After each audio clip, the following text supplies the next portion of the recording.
out on the sea, searching for something that really found me. I didn't know it, but it drew me to it. Soon I was full of its passion in me.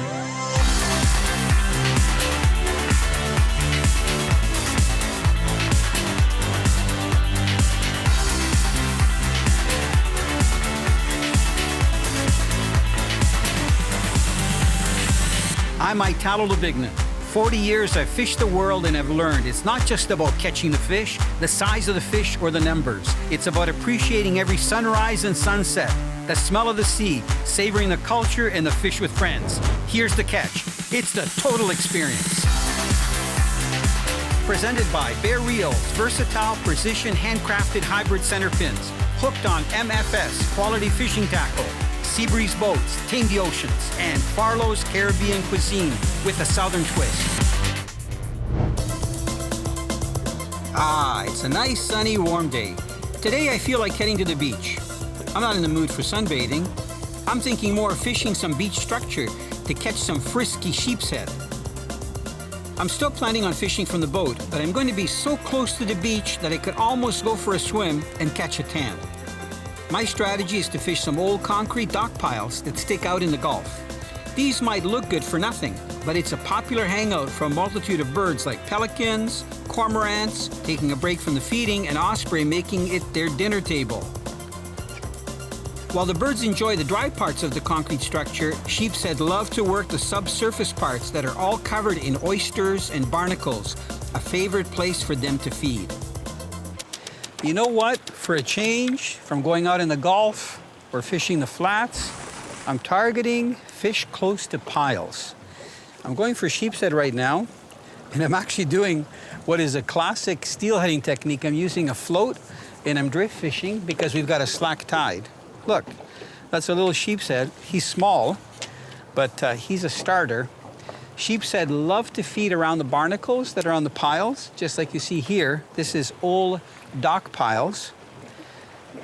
And these guys are spiny, they're very bright, and they have a lot of teeth in their mouth. You can see that he's got pretty sharp teeth there, bottom ones and also top ones. They use those teeth to crunch sometimes the oysters, and especially when they get those crabs around the barnacles. So I gotta be careful here. I've got a little tool here. Look, I've been cut so much fishing out in the Gulf that I picked this thing up. It was like $9. Isn't that handy to hold a fish? Watch, I'm just gonna drop him over the side. Because this guy's little, we want him to get about 2 to 5 pounds. Okay, there he goes. Look it, right down to the bottom. My friend Mike Scarlett says these guys are like crack to these sheepshead. So I'm gonna grab one. They don't have big claws. There we go. Now you can find these guys in the mangrove, especially on the low tide. They'll be crawling all over the shoreline.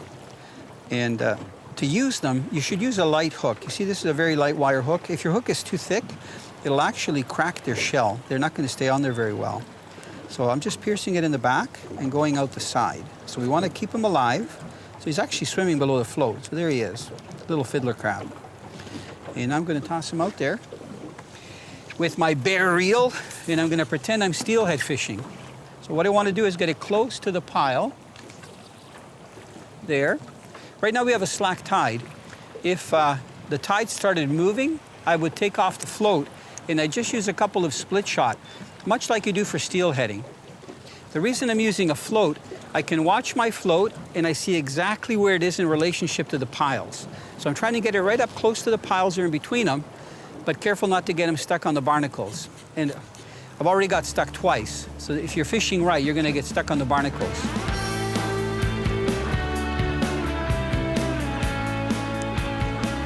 While sheepshead can be caught in open water, many of them like to feed around rocks and especially wood and concrete abutments. Sheepshead don't make much commotion when they're feeding. They swim slowly around the abutments, checking out every nook and cranny, and spook easily if anything comes close. You think they're easy to catch, but it actually takes some stealth, a good presentation, and using the best bait to catch them consistently. You know, this is where you really appreciate your electric trolling motor. I've got all my line out here, 150 feet of it, with my anchor, but you know what? I put my motor guide on that anchor mode, and it works great. I'm just gonna go back up. Beautiful. You know what? This is so much fun. You could use almost any outfit, but on a center pin, it's so much fun. I'm gonna see if I can just lift this guy in. I'm using a 20-pound fluorocarbon leader. We've got to take a measurement on this guy. I like how they're not hooked very deep. So I'm gonna try just holding it below. You know, the one thing you gotta be careful of, every fin on this fish, these fins have spines on them. These don't, but the ones in the back definitely do. So you just have to be very careful. Look, isn't that easy for live release? Okay, a quick measurement. Just gonna pull the cooler out, see if he's 12. And he is, he's over 12. So that's number 2. So the crab investment has paid off.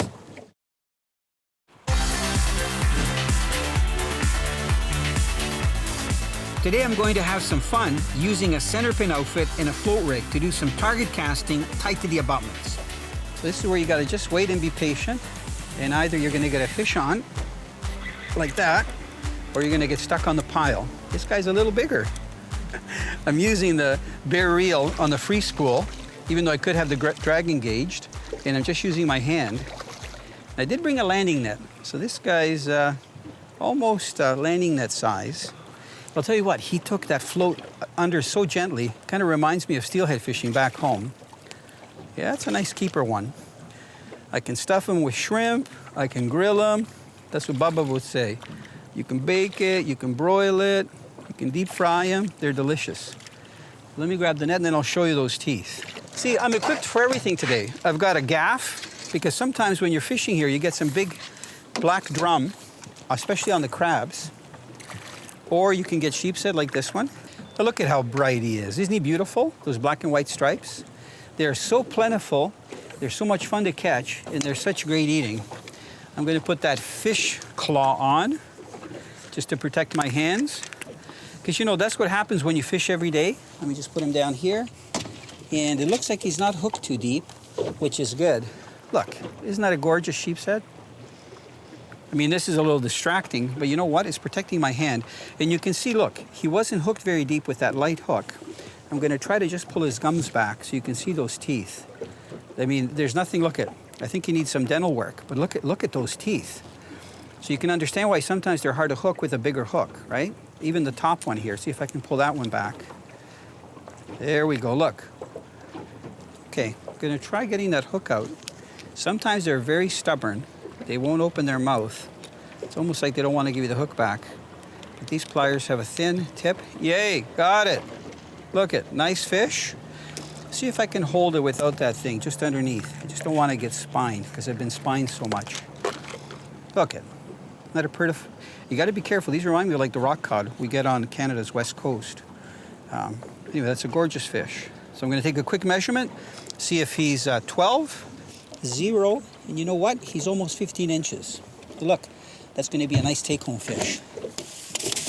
Just going to open that ice, make sure he stays cool.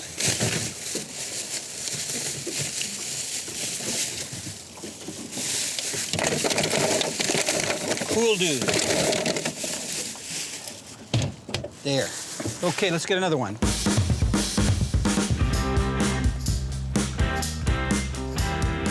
My main challenge is setting the hook at the right time and pulling a hooked sheephead away from the pile so they don't break me off. If I do that, getting them to the boat is easy.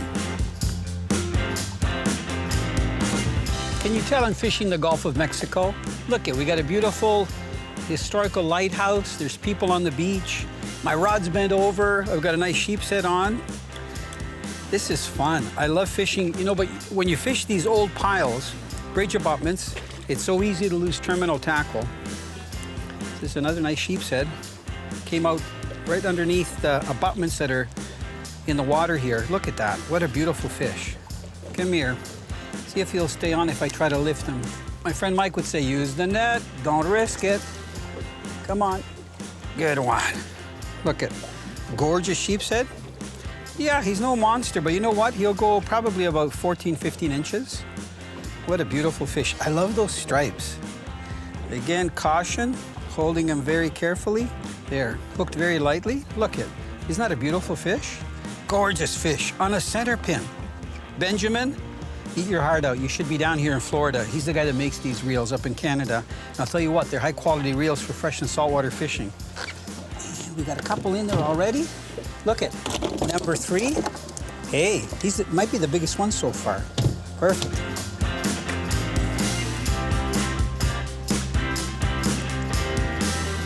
Yeah, back to the float. Oh no, get off the barnacles, you.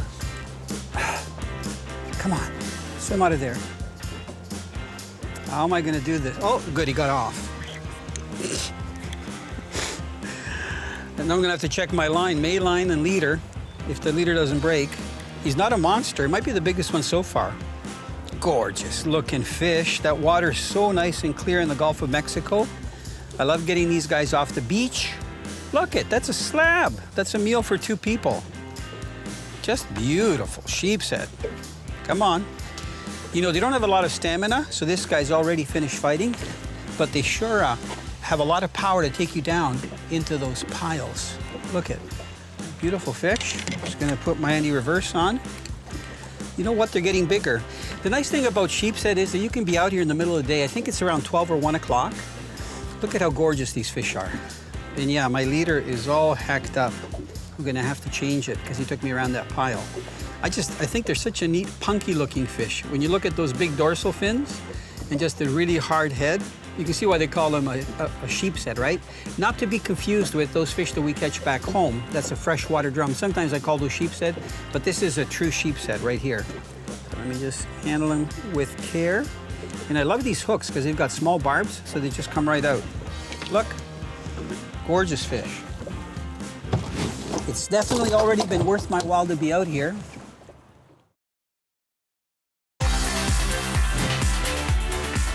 Fishing at the right time is crucial for consistent sheephead action around piles and abutments. I like to fish the last couple of hours before a full high tide. That way, I have great boat control using my electric trolling motor in anchor mode, and I can hold my boat position close to the structure to maximize my success. You can see that yellow float. It's actually good because I'm watching it so that they don't take me down. I've got a long lead.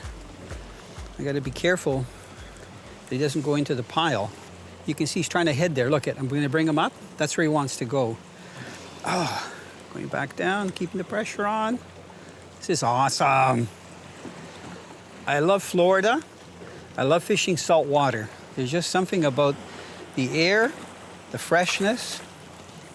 It's not so much the size of the fish or the numbers. You know, I'm keeping a few so our neighbors can enjoy them. It's about the whole experience. That's what I tell people. See if I can get this guy up. Look at, nice slab. For the Gulf of Mexico beach fishing, all these fish are keeper size and they're beautiful. Look, and all hooked very lightly. Gorgeous fish. Man, look at that. Good thing I'm wearing sunglasses. You can see the way the sun is just glaring off them. Get my fingers underneath its wings. Pop that hook out. Hey, I'm actually getting pretty good at this. Practice. There. And a little high to step down. And putting him in there.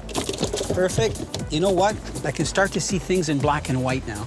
Get it? Black and white? Okay, time to rig on another shrimp. Not a shrimp, crab. Put my rod over here. I won't be surprised if once the tides start rolling, we even get into some black drum. I know some fish houses, you know, where in the old days they used to commercial fish out of, that I think is gonna hold a variety of fish. And I gotta cut this and retie. I don't want to see you using your teeth, okay? Use a knife here, I better use a knife. Because I've been fishing so long that it's so easy for me to use my teeth. My leader's gonna be a lot shorter now, but I think it's still gonna work okay. 1, 2, 3, 4, 5. Tell ya, it's so nice of that I am tempted to just take my microphone off and fall in the water. It's about 75, which is what I call refreshing. I like swimming water to be about 80, but I'm starting to get nice and warm. Okay, so I've got a much shorter lead, but that's okay, because these guys are hugging the bottom right along the piles. Ah! Just kidding. Look, these guys can't hurt you. Look how little they are. You know, on those Survivor shows, they'd be going, I got a crab. I can live now for 3 days. And they'd be crunching it live. This ain't no Survivor show. Here's the catch. What's the catch? Whole experience. Okay, let's see if I can get another one on the float.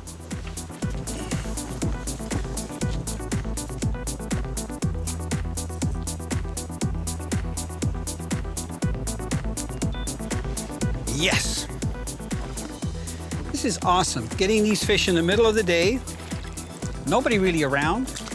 There's one person fishing from shore. It's kind of nice. We got like a private Gulf of Mexico here, our own little section. Yeah, these guys put up a pretty good tussle. This is a heavy rod. I was using this out in the Gulf for grouper and snapper the other day. But it's nice to be able to horse them out of those piles. You could go a lot lighter. Okay, see if I can lift him up. Looks like he ate it really well. And there we go.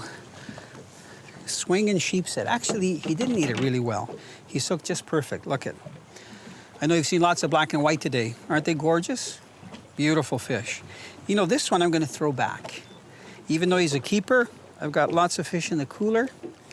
So this guy's going to be released. It's Sunday for you fish. There you go. Stay away from that porpoise. They like sheepshead too. Come on. Sheepshead may not be huge.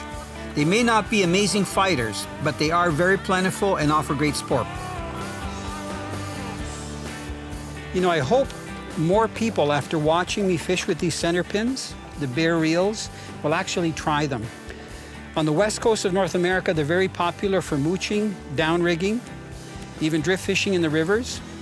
So that is mostly saltwater fishing in the Great Lakes, and on the west coast, they're used for steelhead fishing and salmon. I just don't think a lot of people use them for saltwater fishing. And if you get a good quality one like the bear, there's no problem with the salt. I think that one, just judging from the weight, is going to be a keeper. Now look at right beside the bare reel. There's the reel I'm talking about. I've got different colors in the boat. They're saltwater proofed. They're amazing reels. Okay, I'm going to get that hook out. I don't know if I can do it with just my hands. Don't squirm too much. I don't think so. Hook this guy good. This is where it helps to use a smaller hook because of the size of their mouths. There we go. Nice sheepshead. Excellent eating fish. Just gonna put them over here. And I think that's gonna be it. I've got quite a few. Look, isn't that a nice catch of sheepshead? If you look in there, you probably got about 8 or 9.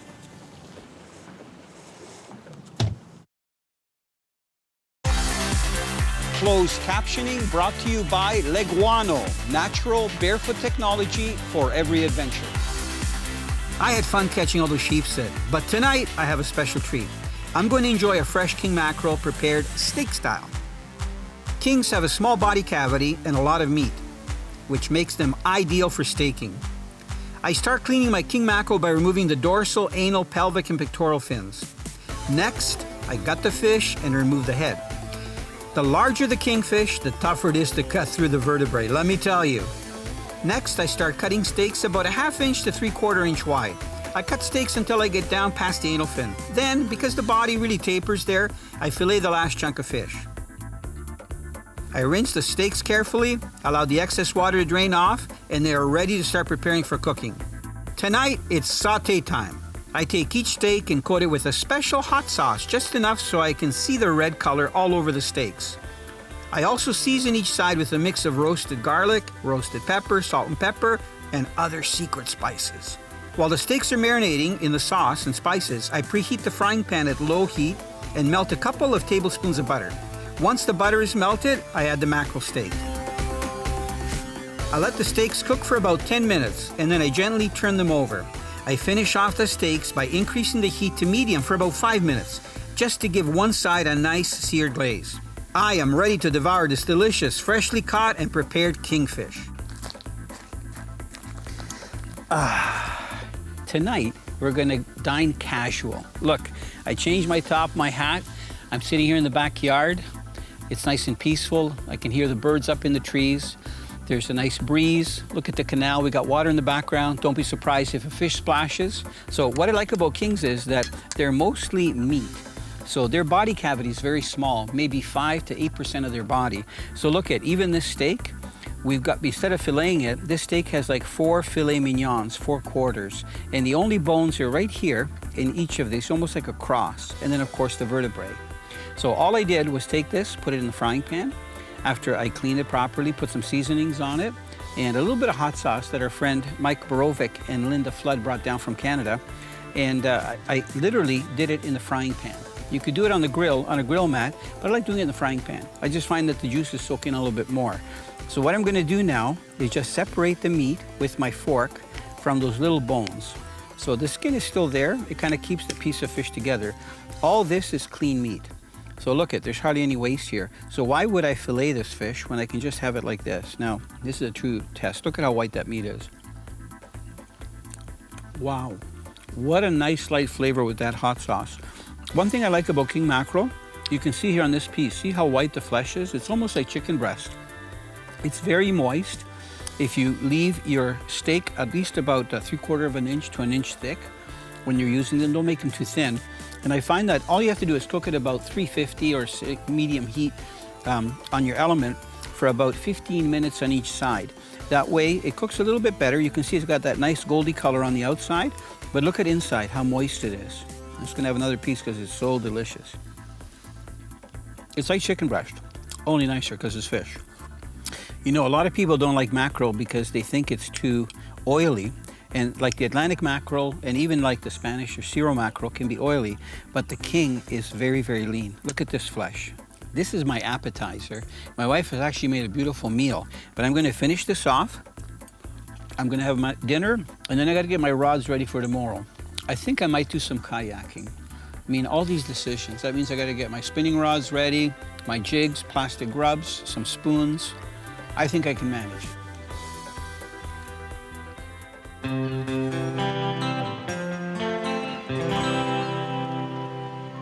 One day I wandered out on the sea, searching for something that really found me. I didn't know it, but it drew me to it. Soon I was full of its passion in me.